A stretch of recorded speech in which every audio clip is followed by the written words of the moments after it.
brotan de tu corazón, rayos de misericordia. Bendiciones para todos.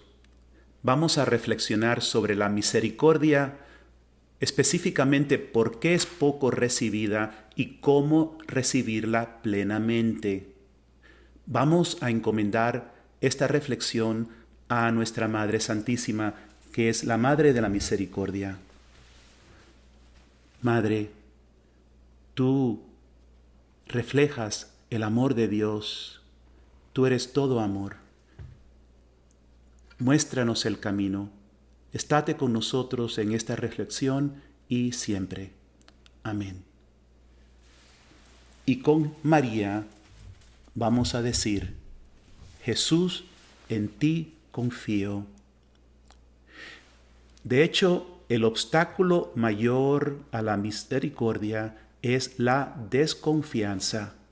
Por eso Jesús pidió que abajo de la imagen suyas se pongan estas palabras: Jesús, en ti confío. Y es que la desconfianza cierra el corazón a la misericordia. Sin darnos cuenta, vamos pensando que lo tenemos que hacer todos nosotros, como si Dios no estuviera presente. Y de esta manera surgen objeciones en contra de la misericordia. Y quizás tú y yo podamos pensar: pero yo confío en Dios. Cierto, pero no del todo. ¿Acaso no hay ocasiones en que yo actúo sin estar atento a la voluntad de Dios? Tengo mis planes, mis proyectos, y no los entrego, no escucho lo que Dios quiere. Eso es desconfianza.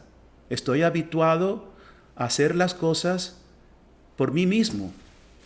Entonces, la primera objeción es: si Dios es misericordioso, ¿por qué hay enfermedades, pobreza? ¿Por qué hay tantos males? Es una queja contra Dios porque Dios no interviene para acabar con todo el mal. Otra objeción, sin embargo, se pregunta: ¿por qué Dios interviene tanto? Alegan que Dios no es misericordioso porque está presto a condenarnos por cualquier infracción. Ahí está el Señor enseguida a castigarnos. Es un Dios severo. Y esta mentalidad nace ya del corazón de Adán y Eva cuando pecan. Ellos le echan la culpa a Dios de su desgracia. Y desde entonces la religión se convirtió en un esfuerzo de aplacar a ese Dios colérico. Fíjense que Adán le echa la culpa a esta mujer que tú me diste, y Eva le echa la culpa a la serpiente. O sea, hay este mal, es culpa tuya, Señor. ¿Por qué ocurren estos males? Y no hay una disposición de descubrir: Señor, yo he faltado contra ti. Y Dios está presto para tener misericordia, pero si cerramos el corazón de esta manera, entonces no participamos de su misericordia. Ya en el Antiguo Testamento, Dios comienza a revelarse como un Dios misericordioso, pero fue un progreso. Todavía en el Antiguo Testamento quedan vestigios de esa percepción de Dios como un Dios severo que castiga. Muchas veces no entendemos ni por qué, porque por uno castiga a muchos. Y es que todavía no se entendía plenamente. Se comenzaba, pero no plenamente se conocía la misericordia de Dios. Por eso el Catecismo en el número 204 nos dice: Dios se reveló progresivamente. Y hay argumentos que pueden responder a las objeciones en contra de la misericordia. Podemos decir, Dios no es el causante de los males. Fuimos nosotros los que pecamos. Dios lo creó todo bueno, por amor. Pero ningún argumento satisface a la razón cuando vemos niños enfermos, cuando vemos violencias, abusos, tantas injusticias. Y Dios no nos da una explicación acerca del sufrimiento a través de la razón, no nos da explicaciones filosóficas, no. ¿Qué hace Dios? Nos da a su Hijo amado, que se hace hombre y sufre nuestro dolor en su propia carne hasta el extremo de la cruz. Y por aquí es donde entra el conocimiento de la misericordia plenamente. Jesús es la misericordia encarnada. Jesús por eso es la divina misericordia. ¿Y qué es misericordia? Es su amor por el cual Él queda traspasado de dolor en su corazón, recibiendo nuestro dolor, nuestra miseria y dándonos su amor y su riqueza. O sea, se duele con nosotros, recibe todo nuestro dolor y nos da su amor, nos da Él mismo. Al contemplar a Jesús crucificado, el Espíritu Santo entra por el corazón a donde la razón no puede llegar y nos da a conocer el amor de Dios. Por eso Blaise Pascal dijo, el corazón tiene razones que la razón ignora.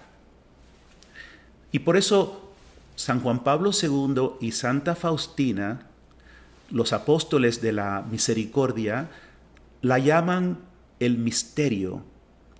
No porque no se pueda conocer o no se pueda experimentar, porque sí que se puede, sino porque nunca vamos a agotar su riqueza. Siempre hay más.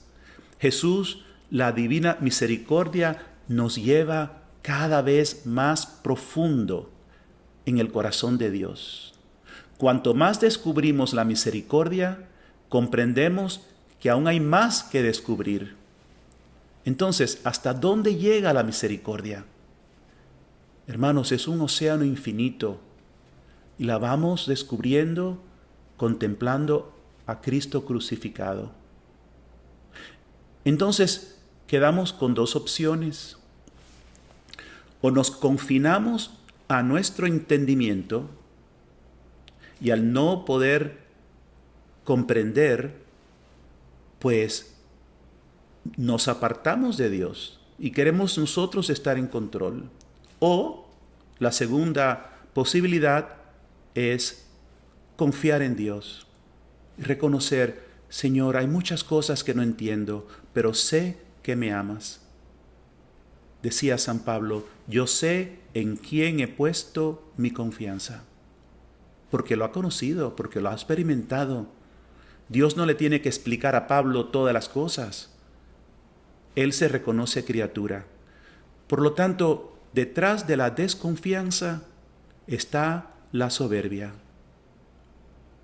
Y Jesús nos pide, confíen en mí, porque es la puerta de la misericordia. Y confiamos en el Señor en la vida diaria, en la rutina. ¿Cómo? Conscientes de que Dios está con nosotros. Pero también confiar en Dios cuando todo se derrumba, cuando viene una tremenda enfermedad, un descalabro económico, cuando parece que no hay solución. También, Señor, en ti confío. Muéstrame cómo vivir esto. Y ciertamente el Señor nos va a acercar a Él y vamos a surgir de esa prueba mucho más transformados en Cristo. Entonces, confiar es ponerse en manos de Dios. Si no hay confianza, si no damos el paso de dejarnos llevar, entonces no entendemos la misericordia. Les voy a dar un ejemplo. Si el médico te dice que tienes un cáncer terrible, que te tienes que operar rápidamente, una cirugía, no basta que le digas al médico, yo creo que usted es un excelente médico. Hace falta que además te sometas a la cirugía. Pues bien, nosotros tenemos un cáncer terminal que se llama el pecado. Y nosotros no podemos extirparlo, ni nadie puede, solo Jesús. Y nos tenemos que someter a la cirugía con confianza. ¿Y qué es la cirugía? Que Él nos va mostrando toda nuestra podredumbre, toda nuestra miseria. Y Él empieza a mostrarnos cómo salir y nos da la gracia. Y vamos entrando en una nueva forma de actuar, de ver. Esta es una cirugía que va dándose en toda nuestra vida. ¿Y qué hace falta hacer?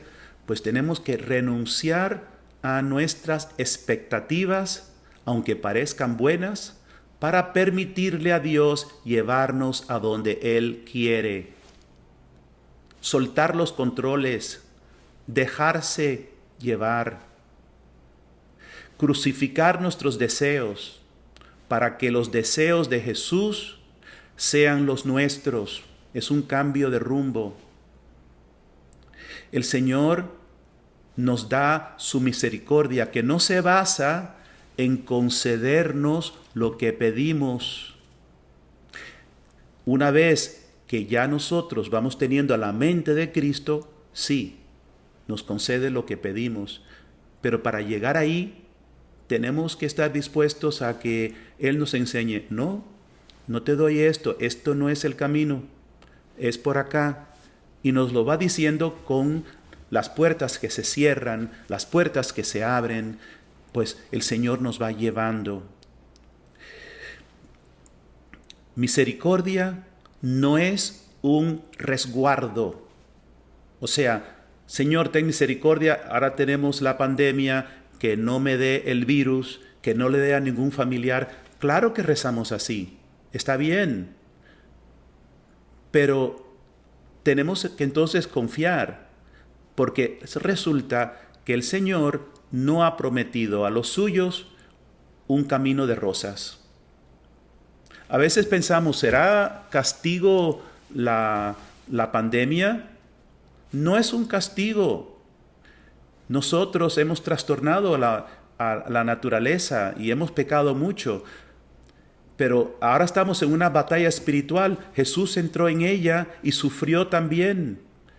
Entonces, cuando vino la gran pandemia del 1918, murieron 50 millones de personas. Entre ellos, Francisco y Jacinta, con 8 y 9 años de edad, habían vivido una vida heroica de amor, de confianza en Dios, cumplieron todo lo que la Virgen les pidió y murieron con muchísimo sufrimiento en la pandemia en el 1918, un año solamente después de las apariciones. ¿Estaba Dios castigándoles? No, se los llevó al cielo.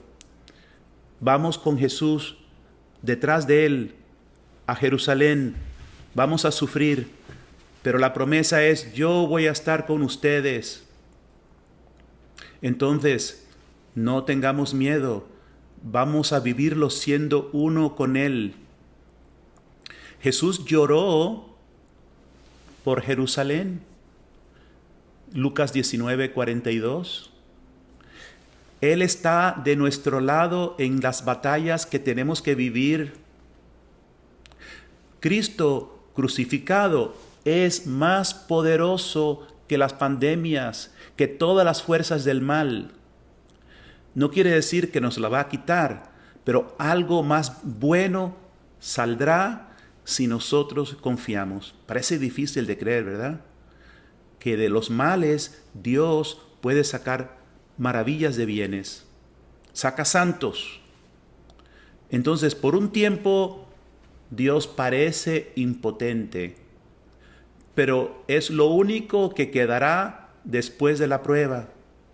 Cristo y los que se unieron con Él participarán de su felicidad. Pero de las pandemias y de las pruebas tenemos que aprender. Aprender los apegos que tenemos. La manera en que nosotros nos comportamos en el momento difícil muestra mucho de quién soy yo. ¿Cuántas veces hemos escuchado en estos días de pandemia, hay que seguir a la ciencia? Hermanos, la ciencia es útil. Dios nos dio la capacidad de pensar para que podamos desarrollar la ciencia. Pero ¿saben qué? La ciencia no salva. La ciencia tiene que estar al servicio del amor, o si no, va a estar al servicio del mal, porque ella por sí sola no tiene dirección.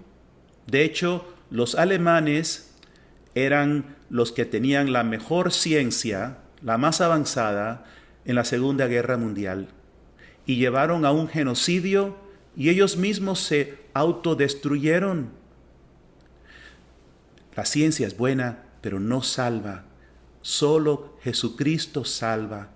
Entonces tenemos que entregarle al Señor la tecnología, la ciencia, el tiempo, nuestras obras, para que Él haga con todo lo que Él quiera. Él es el que ha de conducirlo todo. El próximo punto importante es que la misericordia es perdón. Eso es lo primero que viene a la mente cuando pensamos en misericordia. Podríamos estar condenados al infierno, pero Jesús vino por nosotros para salvarnos, para que no vayamos al infierno. Pero hermanos, la misericordia es mucho más que evitar el infierno. El perdón que nosotros entendemos no es el perdón que Jesús nos revela. Les voy a dar un ejemplo. Si a ti te condenaron a la cárcel, pero un abogado presenta de nuevo tu caso y quedas libre de la culpa, realmente una maravilla. Vuelves a tu casa, ya no tienes ese peso sobre ti, pues le das las gracias al abogado, pero no necesariamente te casas con él, ¿verdad? Él sigue su vida, le pagas y tú sigues tu vida. No es así con Jesús. Primero, el perdón que Él nos da es completamente gratis. Pero además, no volvemos a la vida de antes. Si esa vida de antes es la que nos llevó a la desgracia. Entramos en una vida nueva, maravillosa. ¿Saben qué maravillosa es? Jesús, cuando ofrece su misericordia, nos está invitando a casarse con Él.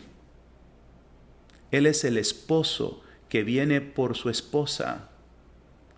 No nos podemos quedar en un campo neutro. No estamos con el demonio, no nos vamos al infierno. Gracias, Señor, por lo que has hecho por mí. Aquí voy con mi vida. Es imposible. Es que o estamos en la oscuridad, a la perdición, o estamos con Jesús a la vida nueva, en la cual se desarrolla el plan divino, que es la comunión íntima con el Señor, la plenitud con el Señor. O sea que recibir misericordia es entrar en una relación de profunda intimidad con Dios. En el Antiguo Testamento se le llama Hesed, que significa el amor de la alianza, amor perseverante, entre dos que se entregan a sí mismo el uno al otro, son uno para el otro. Es una relación que orienta toda la vida hacia el uno, hacia el otro. Y también misericordia en el Antiguo Testamento es el rachamim, que es el amor compasivo y tierno de una madre con un pequeñito, con su bebé. Ese es el amor en que entramos. Amor que este mundo no conoce. Es un amor nupcial con Jesús. En Juan 14, Jesús dice, volveré otra vez para llevarlos conmigo, a fin que donde yo esté, estén también ustedes. Es el esposo que se lleva a la esposa para estar con ella siempre. En el diario de Santa Faustina 723, Jesús le dice, a pesar de la miseria que eres, me uno a ti y te quito tu miseria y te doy mi misericordia. ¡Wow! Y Santa Faustina comprendió y respondió y se conoció a sí misma en Cristo, el esposo y ella como esposa. Y dice en el diario 876, tú sabes cuánto mi corazón te desea, oh mi dulce esposo. Y no caigamos en la tentación de pensar que esta intimidad es solamente para unos pocos santos y que nosotros no somos dignos o capaces. Realmente no somos capaces ni dignos, pero el Señor nos los quiere dar como un don, un regalo. Y esta relación esponsal con Jesús va creciendo a lo largo de una vida de entrega mutua, en que la esposa es purificada para ser una con el esposo. Dice Jesucristo en Lucas 12:42 que la misericordia suya es un fuego que Él vino a traer a la tierra y quiere ya que esté ardiendo. Has vivido la misericordia, la estás experimentando a la medida que experimentas fuego de amor en tu corazón. Entonces no es un resguardo. Voy a rezar la coronilla para que no me pase nada malo. No, voy a rezar para intimar con Jesús, para entrar en su amor. Si lo recibimos, toda nuestra vida se consume en ese amor. Todo nuestro tiempo, nuestros sueños, nuestras expectativas en la vida, ahora van dirigidas por Dios a su unión de amor con nosotros. Y por lo tanto, nosotros somos cambiados. La misericordia nos lleva a ser cada vez más como es Jesús. Tengan los mismos pensamientos de Cristo, dice San Pablo. Por lo tanto, el que participa de su misericordia se hace misericordioso. Lucas 6:36, Jesús dice, sean misericordiosos como vuestro Padre es misericordioso. Y Santiago 2:13, el que no tiene misericordia será juzgado sin misericordia. Pero la misericordia triunfa sobre el juicio. De manera que ir entrando en su misericordia se muestra porque como tratamos a los hermanos es con misericordia. ¿Y cómo nos vamos purificando de esta manera? ¿Cómo vamos nosotros recibiendo la misericordia y siendo la esposa pura que el Señor quiere que seamos para los desposorios que serán toda la eternidad en el cielo? Jesús le dijo a nuestra hermana en la comunidad, mi pequeña, la mirada de mi misericordia es una espada de doble filo que atraviesa la oscuridad del pecado en cada corazón humano. La mirada de misericordia es el amor penetrante del Padre, Hijo y Espíritu Santo. Escuchen bien. Revela todo lo que está oculto, que debe salir a la luz de tu conciencia. Así es como un alma se hace pura. El Señor va mostrando nuestra miseria, y cuanto más lo reconocemos y le dejamos actuar, más participamos de su amor. Y podría alguien preguntarse, bueno, y entonces la Virgen María, ella que nunca pecó, ella entonces no participa de su misericordia.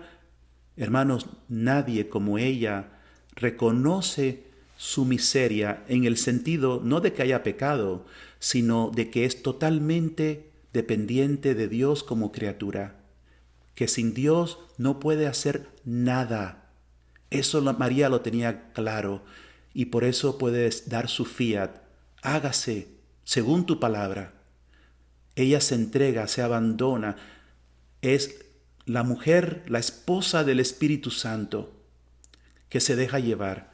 Nosotros sí tenemos pecados y por eso el reconocer nuestra miseria, en nuestro caso, necesariamente incluye reconocer que hay mucho que impide la obra de Dios y Dios quiere trabajar.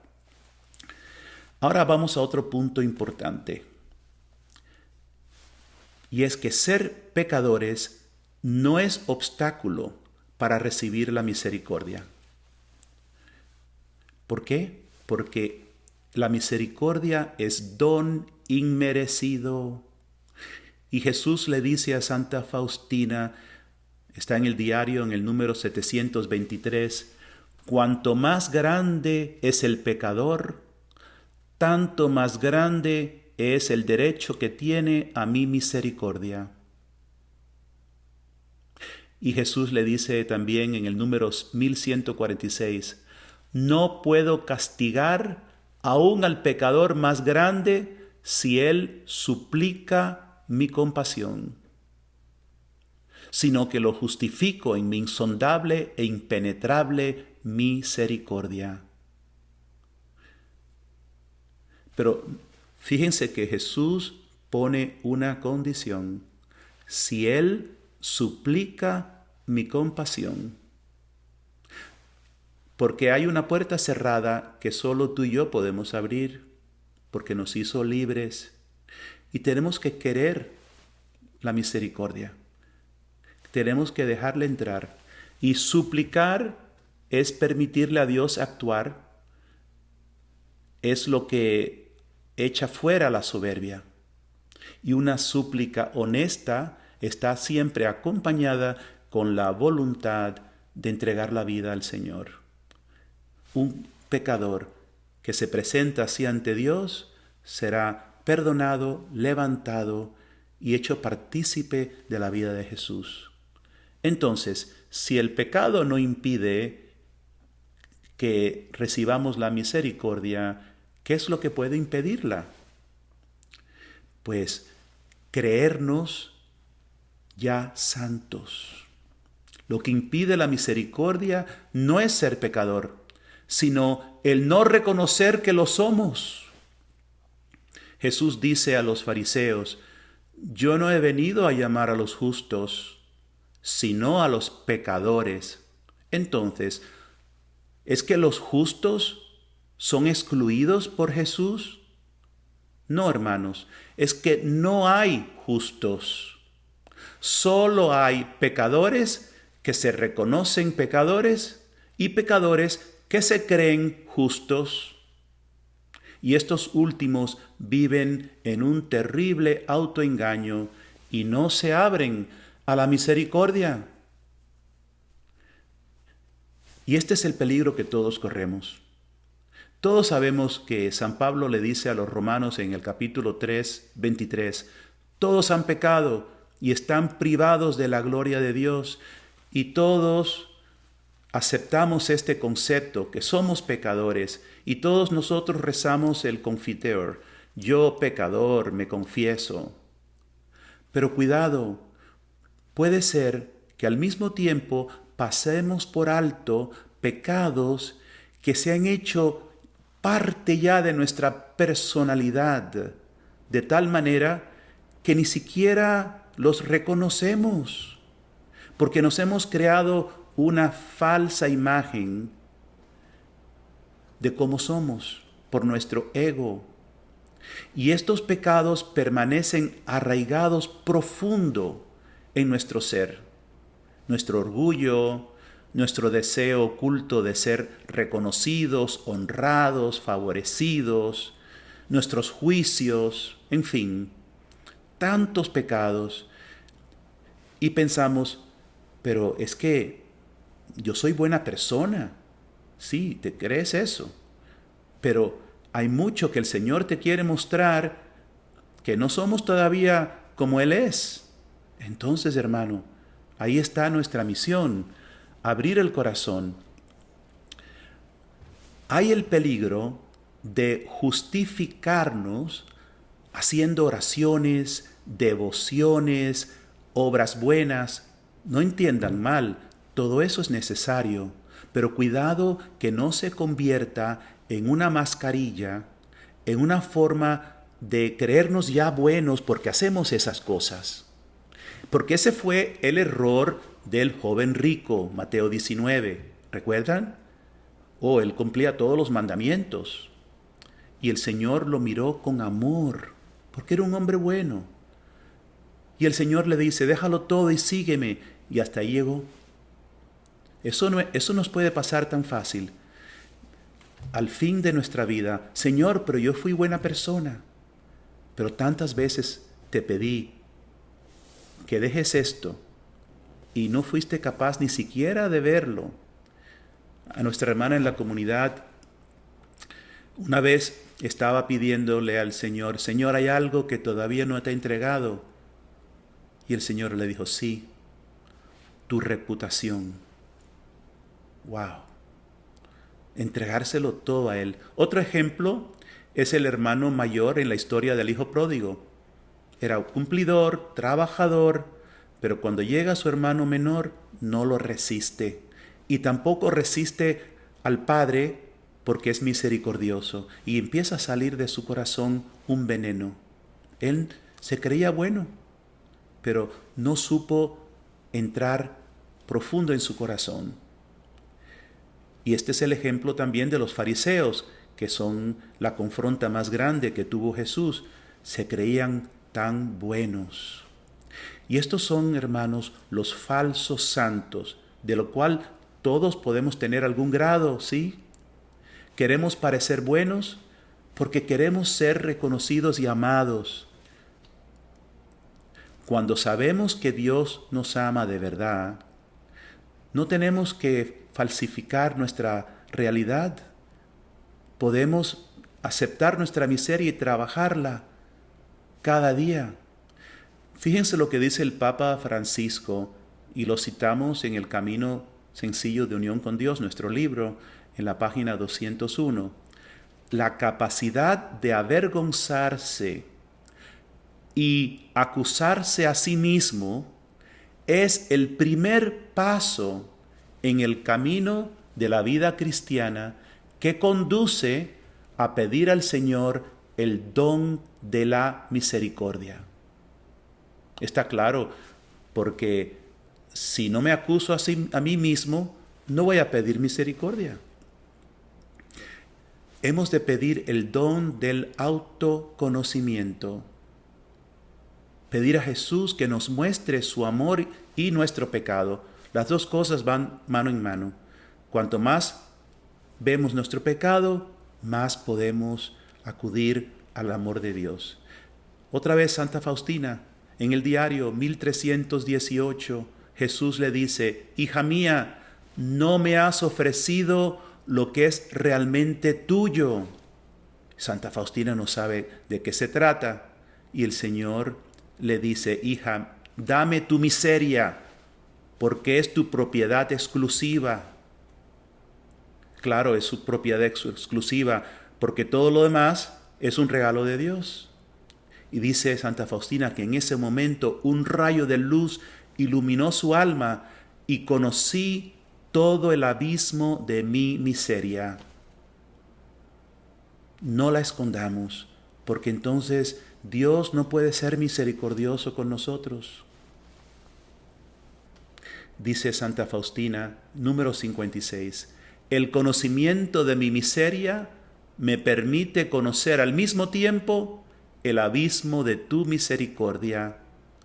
En mi vida interior, con un ojo miro hacia el abismo de mi miseria y de mi bajeza, y con el otro hacia el abismo de tu misericordia, oh Dios.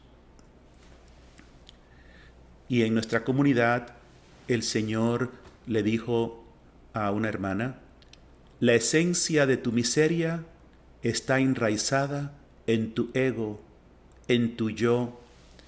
Es tu ego el que debe morir como el grano de trigo para que mi vida se arraigue en ti.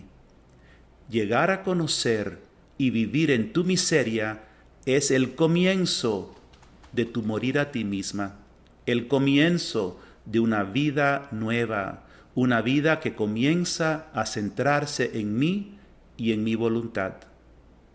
La crucifixión de tus deseos es difícil y dolorosa, pero no imposible para el alma que sumerge su miseria con confianza en mi misericordia. Queridos hermanos, el tiempo es urgente. La Virgen le dice a Santa Faustina en el número 625, tú debes hablar al mundo de su gran misericordia y preparar al mundo para su segunda venida. El amor de Dios es eterno, hermanos, pero el tiempo de elección es limitado por dos razones. Primero, porque nuestra vida es muy corta, más rápido pasa de lo que pensamos. Y segundo, porque el tiempo de la misericordia se acaba y Dios vendrá como juez. ¿Y por qué como juez? Porque el pecado es incompatible con el amor, con la comunión en el cielo. Y Él nos ofrece misericordia, nos llama con urgencia. Por eso este mensaje. Pero si cerramos el corazón, entonces vendrá el momento de la separación, porque nada impuro puede entrar en la gloria de Dios. Finalmente, hermanos, el diario 1146, Jesús le dice a Santa Faustina, escribe, antes de venir como juez justo, abro de par en par la puerta de mi misericordia. Quien no quiere pasar por la puerta de mi misericordia, tiene que pasar por la puerta de mi justicia. Hermanos, el momento es ya. Abramos el corazón, vivamos este camino de misericordia, dejándonos transformar. Dios les bendiga. Mi Jesús, confío en ti y en tu misericordia, siempre en tu misericordia.